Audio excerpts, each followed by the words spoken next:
Meng deichter hemischt. Wien aus dem Mörder vom Franz Pommerei. Meng deichter hemischt aus den historischen True Crime Podcast vom Lützebauer Wort.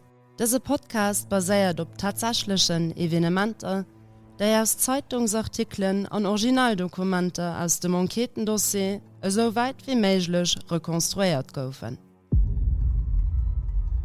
Kurz nach einer Message ehrt mal aufhängen. Wir werden an diesem Podcast ganz explizit über massiv sexualisiert Gewalt, Mord und Homophobie schwätzen. Das sind Sachen, die verstehen können und auch Angstzustand auslesen. Lauscht euch just, wenn ihr euch selber stabil genug fühlt, für den Mord eins zu gehen. Und da aber Sachen sind, wo ihr nicht sicher seid, ob das ihr nicht mehr belastet könnt, wie gut für euch ist, da lauscht der Podcast am besten nicht allein. Holt euch eine Person dabei, die ihr gut kennt und der ihr vertraut. Wir, das sind Sabrina Backes und Steve Römisch aus der Redaktion vom Lützebauer Wort. Und an diesem Podcast weisen wir euch, wie deichter als hemischt wirklich ist. An unserer ersten Episode, wo wir euch vom gruseligen Sexualmord und einem 16 Jahre jungen Mann erzählt, dem Franz Pommerell. Geschieht aus dem Mord mitten an der Stadt, an der Petrus, an der Nacht auf den 7. Juli 1906, also für bald 120 Jahre. Den Todesgen ist ein junger Mann. Die Leid Reck mam Kap a Richtung Dall. Huet Straß abgeschnitten. Die 3 Doktoren hun net just den Zustand vun der Leiich geguckt, ma auch dem Stand aus hunauser Konklusionune gezun. Eg davon ass, dat den dodischen Mëngers den habituelle passiven Analverkeier huet. De Mord wie het ausgesät och während dem Koitus geschitt. Da versucht mat der aufgelossener Box op de Kneien, mam Gesicht nur ënnen an huet sich op den Hand aufgesteipt. Et ass de Jean-Pierre, genannt Franz Pommerell, 16 Jahre alt, am Oktober 1889 geboren. Dem sing lächt Stonnen huet de net allein verbrucht. Den ass man engem unbekannte Personage an der Stadt NRW. Een, die ganz sehr zum Hauptverdächtige gëtt. Und es geht spannend weiter, weil vieles aus dem Franz Pommerell seine letzten Stunden bleibt unklar. An, et gin echt Verdächtige. Dem Franz Pommerell sein Leich war bei einem Samstagmittag gefunden gin. Der Mord muss aber owes oder an der Nacht für Droh geschieht sein. Was wissen wir da vom Franz Pommerell seine letzten Stunden? Reides am Nummertisch hatte Franz senger Großmam enger Matlasse Fählchen Essen op Schaff brucht. Denno war hier Matthias an der Stadt NRW für paar Kommissionen zu machen. An der Galerie Knopf. Sie hat im Willosklammern an Neubritelle für Boxkauf an ein Tutmalzkamellen. All die Sachen sind den Norden bei der Leiche gefunden. Vier Boutikton haben sich hier aber getrennt. Die gekauften Sachen hat Franz mitgeholt. Und eigentlich hätte Franz auch noch bei der Polizei gehen, für das da eine Änderung in seinem Arbeitsbuch gemacht wird. Da stand nämlich irrtümlicherweise 1886 als Geburtsjahr und nicht 1889. Der Franz wird aber nie bis bei der Polizei kommen. Nee, und noch nicht an Notli von der Gasfabrik zu Hollerich. Wie sich mich später konfirmiert, sollte er sich nämlich nur demütig ummelden, für seine Lehre als Schlosser fertig zu machen. Kurz nach dem Sein aus seiner Großmam ihre Wesig getrennt tun, wo Leute Franz Knudler gesehen, aber auch an der Rue Marie-Thérèse. Und zwar eine Begleitung von einem Mann, mit dem man an die Wirtschaft gegangen ist. Das zeigt Emilia Koch, die sieht, sie hatte Franz zwischen 3 und halb 4 von ihrer Fenster aus 3. Stock gesehen. Weder zusammen mit einem bisschen großen Mann in der Weg gewischt, mit schwarzem Pautung am Box, schwarzer Schong und einem weißen Strehhut, die 4 angedreht war. Franz war ganz vertraut mit dem anderen Mann im Gang. Zeigen ist ganz präzise an ihrer Aussage, aber es gibt aber ein Problem. Sie hat Gesicht vom Franz seinen Begleiter nicht gesehen. Sie weiß eben, dass er schlank ist, nicht ganz groß und die 20, vielleicht 22 Jahre alt. Die erste konkrete Spur fährt also bei der Kames an Rue Marie-Thérèse. Und dem beißen die Enqueteuren sich aber Zahn aus. Die Wirt Kames und seine Frau wollen nämlich nichts von den Gendarmen wissen. Alle beide sagen sie hatten den Pommerell nicht gekannt, und sie könnten sich auch nicht erinnern, wen mit wem überhaupt an ihrem Kaffee war. Auch Kames sie gehen überprüft, vielleicht auch für ihnen Druck zu machen. Dabei kommt aber nicht viel raus, außer dass sie mir gerne mit leeren Zimmer und unzüchtige Stamme verloren geben. Das erklärt ja da vielleicht auch, für was sie nicht so scharf drauf waren, Gendarmen am Bistro zu holen. Dem Franz der letzte Begleiter ist natürlich ganz interessant für die Enqueteure. Dem seng Beschreibungen ginn awer bissi ausernehn. In ziemlich detaillierten Témoignage am Ermittlungsdossier schwätzt vun engem 22 bis 23 Joer alle Mann. De wie moor schwächlech mat engem ungesunden Teint. Hat eng lang Nuss, kurz hoher mat engem gefatte Scheet, ke Bart a ke Schnurres. Dofir awer deichter an. Gekleet war den Unbekannte mat schwarzem oder dunkelbrungen Gezei. Pautung a Box hatten dieselbecht Pfaff, an noch seg Schong war schwarz. Altkleider wären an eng guten Zustand gewischt. Für sie huet der junge Mann ausgesehen wie wann e Schneider oder ein Handschesmëcher wie. Den zwar Sur verdenkt, ma awer durch sein ausschweifende Lebenswandel ruiniert wie. An Kleider wären im alle bis ze groß gewircht. Die Emilia Koch schwätzt ja auch von eng weißen Hut. Ja, so ein Hut gouf auch an den Dech no Mord an der Petrus fand. Den Unbekannte wird durch sei verlottert ausgesehen opgefallen, heeschtet an einem anderen Témoignage. Mit dem Unbekannten passierte Franz auch für um Bijoutier Kampf von der Plössinger Vitrin an auch beim Auermischer Prost. Do geht hier seng Auer sichen, de war do a Reparatur. Das Auer am Wert von 35 Franken mit eure Ketten als no Mord verschwunden. Der Mörder schenkt sie Mord geholt zu. Genau wie ihren Etui mit 3 Schlüsseln an Koppel weiß Bretellen. An noch 6 Cash, dem Franz sein Abelsterbuch, sein Darfschein, an ein Foto von ihm selber, die ihn am Portemonnaie hat. Das Foto wird han nun noch ein kleine Rolle spielen. Ja, da war recht viel mich spät. Bleib mal beim Dach selber. Du hat Gendarmerie schon kurz nach dem gleich von Franz Pommerel von Gouf angefangen, nur 2 Männer zu sichern, die Französisch alle zu Burg geschwärzt haben. Sie hatten sich ganz auffällig verhalten. Moes gehen halber 12 halen die 2 Männer op der neuer Brick e Kutscher un. Dat geschieht also op pur Stunden eher gleich fand gött an am direkten Umfeld vom Tatort. Sie frohen de Kutscher für deicht war deng Fahrt op Mama kascht. Weil dat hin aber zu deier ass, wollen sie aber dann trotzdem süß bis op Stroße fuhren. Mam Drinkgeld wären sie par Konter net kneckig gewircht, se den Trierweilers Misch de Kutscher.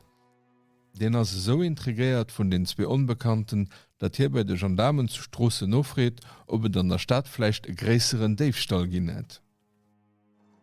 Sie wären allen 2 hext verdächtig a ganz opgeregt. Sie gingen se ständig ängstlich umblicken, wie wann een Hannert ihnen hier wie.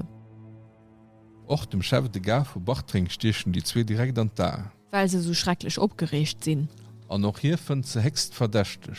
E Weichesteller vun der Bun, den och gefrot gëtt, huet den Andruck, dat die 2 viel Geld dabei hätten. D'Enquete feiert der weiter op Sterpenech, wo de Chef de Gar denen 2 Ticketen an der 3. Klasse fir am Zug op Bresel verkkeft. De Belschen Douanier Fifi Leopold, den hecht wirklich so, fréet sie du och wat am Pagos. Ien tachte Pagof, an d'Erklärung et fir wäsch fënnt hier plausibel. Dofir stellt hin sech och kein weiterfroen. Narofes stellt den Untersuchungsrichter George Faber ënner dem senger Ledung d'Enquete zum Mord left, dann noch direkt den Haftbefehl aus. No denen 2 Unbekannten gëtt vun dem Moment dun an der ganzer Belsch an Holland gesicht. Am Wut laut: Gesicht ge dem Mann, 1,65 groß, mat mir brede Schëlleren, 22 vielleicht 23 Joer alt, mat eng klengen deichtre Schnurri a schwarzen Hoher. De Suspect huet rund voll Gesicht an noch en gesund Gesichtsfarf. Am Kap huet hier wahrscheinlich e mëlle schwarze Filzhut, asossen hier mat eng net gestreckte Koll ënner engem farbege Kostüm. Am Haftbefehl steht er noch, dat hin e Pack dabei huet, angeblich mat wäsch dran. Begleet gëtt es en echte Mann vun engem Zweeten, den bis mi groß ist. Den hat doch mir lang Gesicht, war blond an hat Keeschnurres. Den Zeien nur gingen die 2 ausgesi wie Abbeter am sundes Kostüm. Bei der Sicht nur denen 2 ginn Gendarmen awer nach rappes ernstnecht gewur. Den Zugführer Charles Dauphin erinnert sich nämlich an eng Frau. Der hat hier nur geschwerder gefrot, ob hier ihre Fis net man engem andere Junke gesinn hat. De Ferris Mich 25, en Holzschnitzer aus dem Pafendal, an den Tuntines 19, en Handscheschneider och vun do. Eng Vertrauensperson, die net weiter genannt gëtt, sete Gendarmen, sie gingen denen 2 so eng dodurch zoutrauen, besonders aber dem Ferry. Dorop sinn gëtt eng Perquisition beim Tinnes a beim Ferry doheem. Do gëtt no blutesche Kleder geguckt, an no dene Gegenstände, die beim Mord geklaut goufen. Beim Ferry fanden Gendarmen dann noch tatsächlich eng dreckig Box, eventuell Blutkind drauf sind. An der enger Matras gi Blutflecken entdeckt. Den Tinnes an de Ferry ginn an den 9. Juli zu Bresel verhaft. De Ferry kennt sech do gut aus, weil hin ass am Quartier Scarbeck zu Bresel geboren. Seng Altre sinn awer allen zwee Lëtzebäier. Relativ séier no herer Verhaftung ginn die zwee an den Zuchträger Plötzebusch gesat. Hei ginn sie vun enger grosser, virwärtscher a fir allem sensationsgeiler Mënschemass entfangen. Den Untersuchungsrichter George Faber lässt se direkt an d'Morg um Nikolaskirfecht bringen. Do gi se man Pomerel Sänger Leich konfrontéiert. Die zwee streiten natierlech over bis mat segem Dout ze Dienze hunn.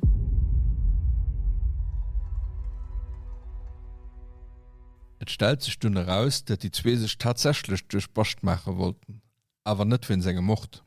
Sie wollten sich zu Bresel, demals immerhin ein Kolonialmetropol wéi aus dem Billerbuch erneut erbessert Liewe machen. Man dem Tennessing Mam huet neicht vun dese Plängen Dir wissen. Sie hätte es sos anscheinend mat Gewalt verhindert. Für alle Probleme aus dem Weg zu goen, hatten die zwee sich sogar bei engem $1,000 Polizist für Bresel aufgemeldet. Dat mat de Probleme as sind jo dann net so terribel gut gelungen. Ma Mäder waren sie keng. Sie sind aber auch am Startgespräch mat zwei andere Männer verwieselt gin. Jo gené, mat zwee Typen, die sich zu Dideling als franzisch Deserteuren ausginnen, an do an eng Kachthaus iwwernecht hunn. Haut ging vun enger Auberge oder wann en net ganz gut mengt vun engem Hotel schwätzen. Sie sollten do an dem Kachthaus am Zimmer vun zwei Arbeiter schlufen, die grad op der Nordschicht waren. O wis se sech nach dem Bauch vollgeschlo, an dobei doffen erzählt, dat sie eben Deserteuren aus der franzische Armee wären, an zu Lützeburg nur Arbeitstiche gefen. Allerdings sind sie an der Nurcht verschwonnen an dat ohne zu bezuelen. An net nimmen dat. Sie hun sich auch am Zimmer, wo sie vernöchte sollte, gut serviert.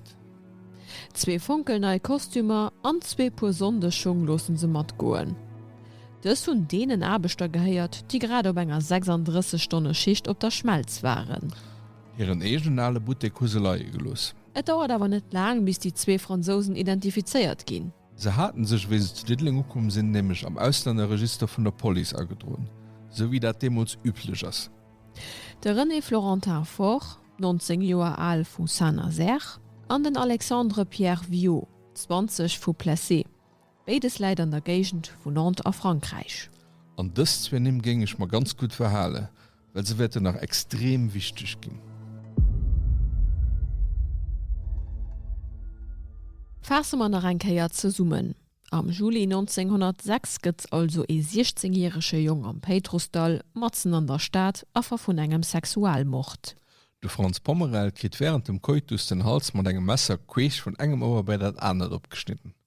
No mocht huet de Mäder se offensichtliche Sadismus nach ma Messer Dogen ausgelieft. Et braucht net viel Vierstellungskraft fir sich auszumolen, wat de soe Verbrierchen an engem klenge Land wie Lützeburg ausläst. Et brauch auch net ganz viel, fir dat an der allgemeiner Opregung die schlimmste Gruselgeschichten an der Stadt zirkulieren. Und et braucht net viel, fir als verdächtig zu gillen. Nief den zwei junge $1,000, die op Bresel aufgedreckt sind, an zwei französischen Deserteuren, ginnet auch nach anderer, die sehr zu meische Mäder gin. Für allem der aus engem Land, wat dem uns zu Lützeburg besonders schlecht ugesi war: Deutschland. Wat Zeitungen demol schreiben, lässt net viel Spielraum für Interpretation. Der Preis ass net beleeft. Ënner Verdacht gerät beispielsweise gewisse Joseph Schuster, der das in 42 Masse von Oldenburg am Norde von Deutschland, den als Rangzufälligerweise zu Straßen NRW a gedünmal direkt als Mordverdächtchen an Handschelle gesät. Bon, et hat gesinn, dat hi en deichter Flecken op senger Jackett hat. Dat hat jo könne Blut sinn. Und plus ist ihr schon opgefallen, weil ihn zu hollerisch, nicht weit von enger Wandmühle wäsch, übernurcht hat. Blut op der Jackett, Präsenz nur beim Tatort, du kann ich schon mal verdächtigt gehen. Ja, aber der Verdacht hat sich einfach nicht bestätigt. Et gouf aber trotzdem alles geguckt, dat hin irgendwei mat der Tod a Verbindung bringen kennt. Und da das schon ganz weit gang. Den Untersuchungsrichter huet de Schuster am Prisung von engem Doktor ënner sich gelos. Wollt gewur gehen, ob den net eventuell auch passive Geschlechtsverkehr mit anderen Männern hat. Et ass de klengste gemeinsame Nenner, weil Viktim de Franz Pomerel hat der Obduktion no regelmäßig sexuelle Kontakt mat Männer. Und de Mäder hat ihm während dem Geschlechtsakt von Hannen den Hals abgeschnitten. Ma auch déi Spur kielt se ja of, et gëtt neicht wat der Josef Schuster mat der Dod a Verbindung bringe kennt. Der nächste Verdächtchen ass awer sehr fund. Ja, e gewëssene Bock, de Firnum kenne man net, also bemol am Gespräch. De Bock as Pianist den an der Stadt mat engem Messer hantiert, a se de no op Arel a weide op Ostend verschwent. Et weist sech awer, dat hien zu demer Blick wie de Franz Pomerell mat engem unbekannte Begleder an der Stadener wee war, op enger Steemat gemach huet. Do geht dem Stellplatze fir d Buden op der Schëber vor. An genee do ginnet er noch masseg Zeien, die de Bock wëlle gesinn hunn. Och een andere Pianist e gewësse Krüger gëtt der ganz séier ënner d Lupp geholl. Alterem Deitschen. Een den direkten um Leiche vun an der Petrus gesigin ass. An dat net vun ongeféier. De Krüger ass nämlich den echte Passant, den de Jamp Canive ugeschwart hat. Dat ass de Joke Courier, den dem Franz Pomerell seg Leich vun huet. Ma och do a gëtt sech an der Enquete neicht wat stang halt. De 26. Juli gëtt no beim Tatort ënnen an der Petrus e Franeem fand. Dat ënnerem vollmer Blut beschmiert ass. Engener Sichung weist awer, dat vull Menstruationsblut ass. An 200 Meter vom Tatort wasch Bourbons Plateau gëtt dieselveg Zeit en dodeschen Hund fand. Och do gët alles ganz genau geguckt. An enger Autopsie weist sech, de Mupp ass mat Strichnin vergëft ginn. An engem Rapport dazu ass Dateiten ze lesen. Anzunehmen ist, dass sowohl das fragliche Hemd sowie auch der vor einigen Tagen dort aufgefundene Hund mit Absicht hingeworfen wurde, um die Gerichte und die Polizei zu foppen. Et gi verdächteger drinnner an Driver. En Juli 1906 fällt beispielsweise op, dat direkt no Mord o junge Mann aus dem Umfeld vum Pomerell verschwunden ass. De Christ nach Mich, 18 Joer alt vu Weimarskirch. Dem sing Mam kreicht bei der Police. Och van ihre jungen drinkert wie, an noch van dem Pap sing Innerschrift gefälscht hat fir Suen zu kommen, wären awer net feesch Mord zu begoen. Nur dem mo engem Deier kennt die Junge bis zu letzt duen. Sie erzählt, sie hat ihre Mischsue fir en Tiki fir op Arel, fir dat hin sech do bei der holländscher Ostindien-Kompanie meldt, an do se Liwen an de Griff krit. Dat, wat ze demos Ostindien nennen, as eng holländisch Kolonie. Haut schwatze mir von Indonesien. Demos ginn mat drakonische Mëttel holländisch Handelsinteressen durchgesat. De indigenen Populationun Molukken gëtt brutalen erdrickt. An des holländisch Kolonie ginn noch Lützebäuer, obwohl des eichter Tendenz hun sech am Belsche Kongo ze engagieren. Doriwer goufet 2022 am Museum Fischmarkt iwregens ein ganz leierreich Ausstellung. De Mich vu Weimarskirch huet dat Geld wat vun senger Mamkru awer net fir den Tiki op Arel geholl. Méi fir eng weiter Sauftür. An dobei huet geteint, dat hin de Pomerell kant hat. An net fir gut se de Christ nach dat Helo zu Lützeburg fortging. Sos ging auch hier nach an die Mordgeschicht rarutsche. War de net alles mëcht fir sech wichtig zu machen. Tatsächlich weist sich aber, dat de Christ nach ihrer Misch schon de 4. Juli zu Äre luckend. Du bleifte bis 7. Juli bei engem Sergeant Major vun der holländischer Armee. Da gëtt den an eben déi Armee agezun. Hier kann also net dem Pomerell sei Mäder sinn.